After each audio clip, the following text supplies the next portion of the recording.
in the assertion of will to control a population of individuals.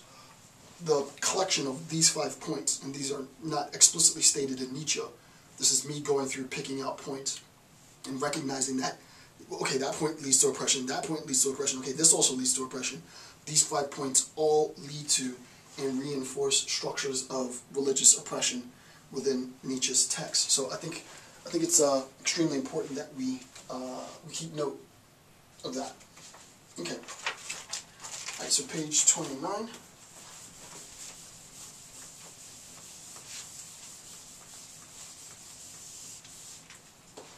Page 29. So to take it further now, we not only understand the 5 the 5 structures of religious oppression conceptually. Now what we need to do is recognize how those structures of religious oppression are operationalized. Right? You need to put into operation these structures of oppression, because as structures they do nothing. Now once we recognize this, it's a matter of operationalizing these structures to create the actual system of oppression. And I'm going through this methodically in the way that I am, not that Nietzsche presents the information in the sense, but obviously it's my lecture, so I'm going to put my own spin on it. And my spin is one of oppression and liberation theory. That's what's important. That's the only thing that's important. You need to recognize how people oppress you, and then you need to recognize the methods in which you liberate yourself from oppression. And it's not always going to be as obvious as someone holding a gun to your head. Right? You might have been co-opted into a system of generational oppression that you're not even aware that you're oppressed. And insofar as you've been co-opted into the system of oppression, it might be nearly impossible for you to get out. Which is why philosophers love the movie The Matrix, right? The Matrix best sort of typifies this state of affairs, because those individuals within the Matrix don't even know they're in a dream. And moreover, individuals who have freed themselves, like Cypher, might choose to go back to the dream because reality is so harsh. And this is exactly what Nietzsche is saying, right? Nietzsche is saying, listen, I'm not going to tell you a lie. Right? Nietzsche's not trying to lie to you. Nietzsche's not going to tell you that you have a conscience, right?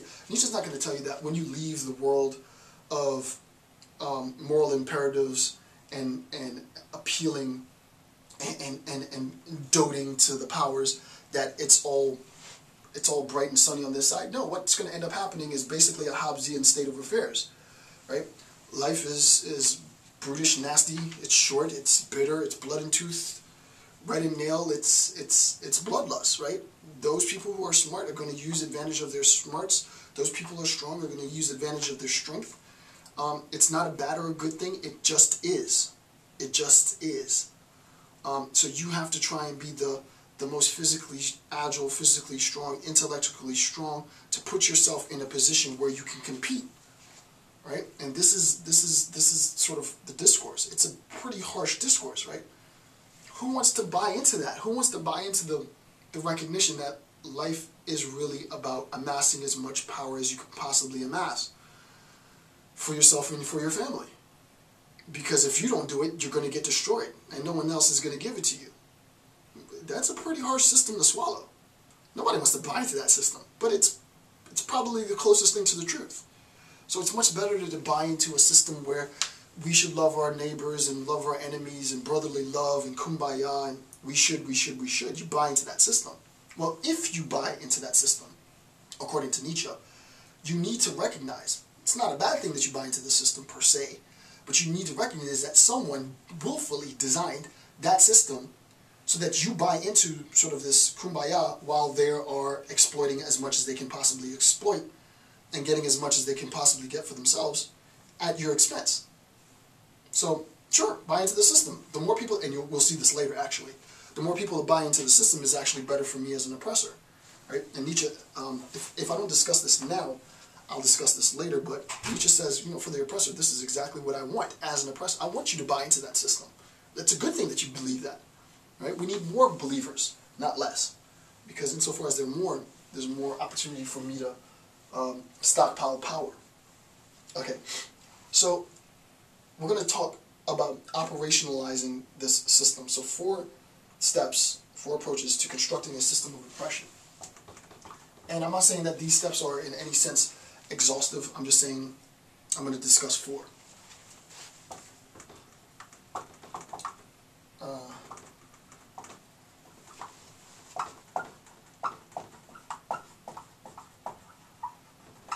Four steps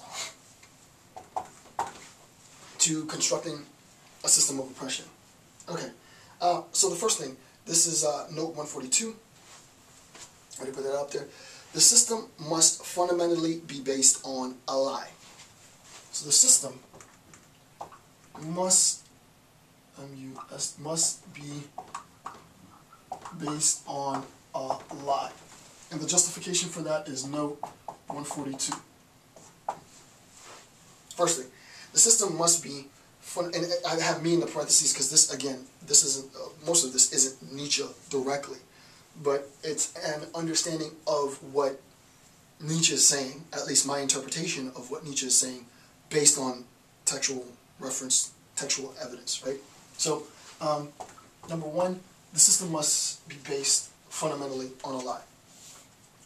Before I go to number 2, orchestrators of the system must willfully construct a lie. This is the idea of the system being designed, and the justification for creativity and control are in notes 144. So the orchestrators of the system must willfully construct the lie. Orchestrators design. Right? It's not going to be happenstance. It's not going to be sort of a product of serendipity. It's a willful, intentional. Remember, we talked about intent. I'm not sure if it was in this series or a previous one, but the orchestrators intentfully, willfully construct this lie for the purpose of the lie controlling and oppressing others. Okay, so that's A. B. The more creative the lie, the better chances of control. That makes sense, right? We talked about the level of creative, he says a superfluity of creative forces sort of distilled through the assertion of one's will, right? So the more creative the lie, the better the chance of control. Right? The more creative the lie, the better the chance that that lie is going to control. So, for example, and this is Nietzsche, he says it, I don't. Nietzsche says one of the consequences of the holy lie is, detrimental consequences of the holy lie, is the notion of the afterlife. For Nietzsche, what a creative lie. Oh my goodness. You're going to posit this thing called an afterlife, which no one has any epistemological accessibility to what it might be. I mean, like inherently, and people will recognize this. Even if you talk about life after death, you obviously weren't dead because you're back here telling me about life after death, so that's not really dying properly, or death properly. You may have entered a state of dying, but you haven't died. So there is no really knowledge-based arguments for death. But you're going to posit this thing called the afterlife, and it's going to be eternal and forever, and you're going to use that to deny everything that actually exists right now, right? Well, that's a pretty creative lie. That's a pretty well thought out sort of creative lie. Wow. Now look at the consequences that that has. Well, that creativity now creates an even more profound sense of control that one can wield over a population who ascribes to that lie. Okay? So that was number 2, sorry.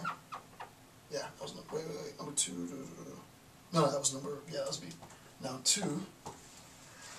System designers must use their influence to legitimize the system, right?